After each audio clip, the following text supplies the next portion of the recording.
Banihal ಕಾಜಿಗುಂಡ್ tunnel. ಇದು 8.45 kilometre ಅಷ್ಟಿದೆ, ಅಂದರೆ 27,700 feet. ಇದು ಲೋವರ್ ಹಿಮಾಲಯದಲ್ಲಿ ಬರುತ್ತೆ. ಇದು ಟ್ವಿನ್ ಟ್ಯೂಬ್ ಟನಲ್ ಕೂಡ ಆಗಿದೆ. ಇದು 4 ಲೈನ್ಸ್ ಇದೆ. ಇದು 44 ನ್ಯಾಷನಲ್ ಹೈವೇ ಬರುತ್ತೆ.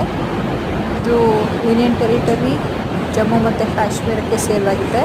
ಇದನ್ನ ಜವಾಹರ್ ಟನಲ್ ಅಂತಲೂ ಕರೀತಾರೆ. ಇದನ್ನ 4th August 2021 Narendra Modi inaugurate ಮಾಡ್ತಾರೆ. ಇವ್ರ ಜೊತೆಗೆ transport highway minister Nitin Gadkari ಅವರು ಸಹ ಇರ್ತಾರೆ. ಈ ಟನಲಲ್ಲಿ CCTV camera, fire fighting system, emergency door ಮತ್ತು ಎಮರ್ಜೆನ್ಸಿ ಫೋನ್ ಕಾಲ್ ಇದು ಸಹ ನಾವು ನೋಡ್ಬೋದು. ಸೊ ಇದರೊಳಗೆ ಹೋಗೋ ಅನುಭವನೇ ತುಂಬ ಚೆನ್ನಾಗಿದೆ. ಯಾರಾದ್ರು ಜಮ್ಮು ಅಥವಾ ಕಾಶ್ಮೀರಕ್ಕೆ ಹೋದಾಗ ಅಲ್ಲಿ ಪೇರ್ ಅಂಜಿಯಾಲ್ ಅನ್ನೋ ಒಂದು ಸ್ಥಳಕ್ಕೆ ಹತ್ತಿರಕ್ಕೆ ಸಂಬಂಧಪಟ್ಟಂತೆ ಈ ಟನಲ್ ಇದೆ. Thank you.